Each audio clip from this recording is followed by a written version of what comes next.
Hierdie boodskap na toe gebring deur Skatte in die Hemel. Gaan sluit graag by ons Facebookgroep aan vandag.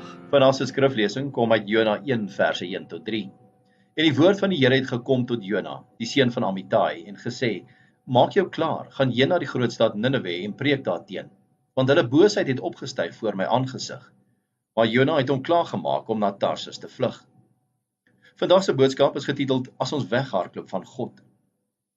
Ek vra jou die vraag vanmôre: het jy al ooit van God af probeer weghardloop? Miskien het jy geweet dit was verkeerd, maar miskien was dit ook lekker, en jy probeer om jou gewete wat jou die hele tyd aankla, te ignoreer. Miskien het God jou gevra om hom op 'n groot manier te vertrou, wat jou finansies, verhouding en op 'n professionele vlak aanbetref. Maar miskien was die vraag net te groot. So het jy probeer om God te ignoreer deur om jouself besig te hou. Jy probeer om jou aandag af te trek met allerlei dinge, net nie om aan God gehoor te gee nie. En sodoende het jy besluit om van God af weg te hardloop. Jona het van God af weggehardloop. In plaas daarvan om op God te vertrou en na die stad Ninive toe te gaan, het Jona op 'n boot gespring en na Tarsus gegaan. Nou om van God af weg te hardloop is altyd 'n slegte besluit. En kom ek sê gou vir julle hoekom. In die eerste plek, dit het altyd negatiewe gevolge. In Jona se geval het God 'n groot storm gestuur wat die lewens van Jona en die hele skip se bemanning bedreig het. En in die tweede plek, jy kan nie van God af weghardloop nie. God is oral, daar's geen plek in hierdie hele heelal waarheen jy kan weghardloop nie.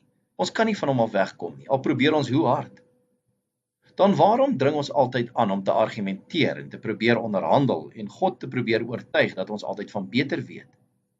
Uiteindelik het Jona 3 dae in die buik van 'n vis deurgebring, voordat hy uiteindelik bereid was om God te gehoorsaam te wees en na Ninive toe te gaan. Ek vra jou vandag, wat van jou? Hardloop jy van God af weg? Hoe probeer God jou aandag kry? Die beste plek om te wees is in die middel van God se wil. Totdat jy gehoorsaam is, sal jy altyd bedroef en mislik wees.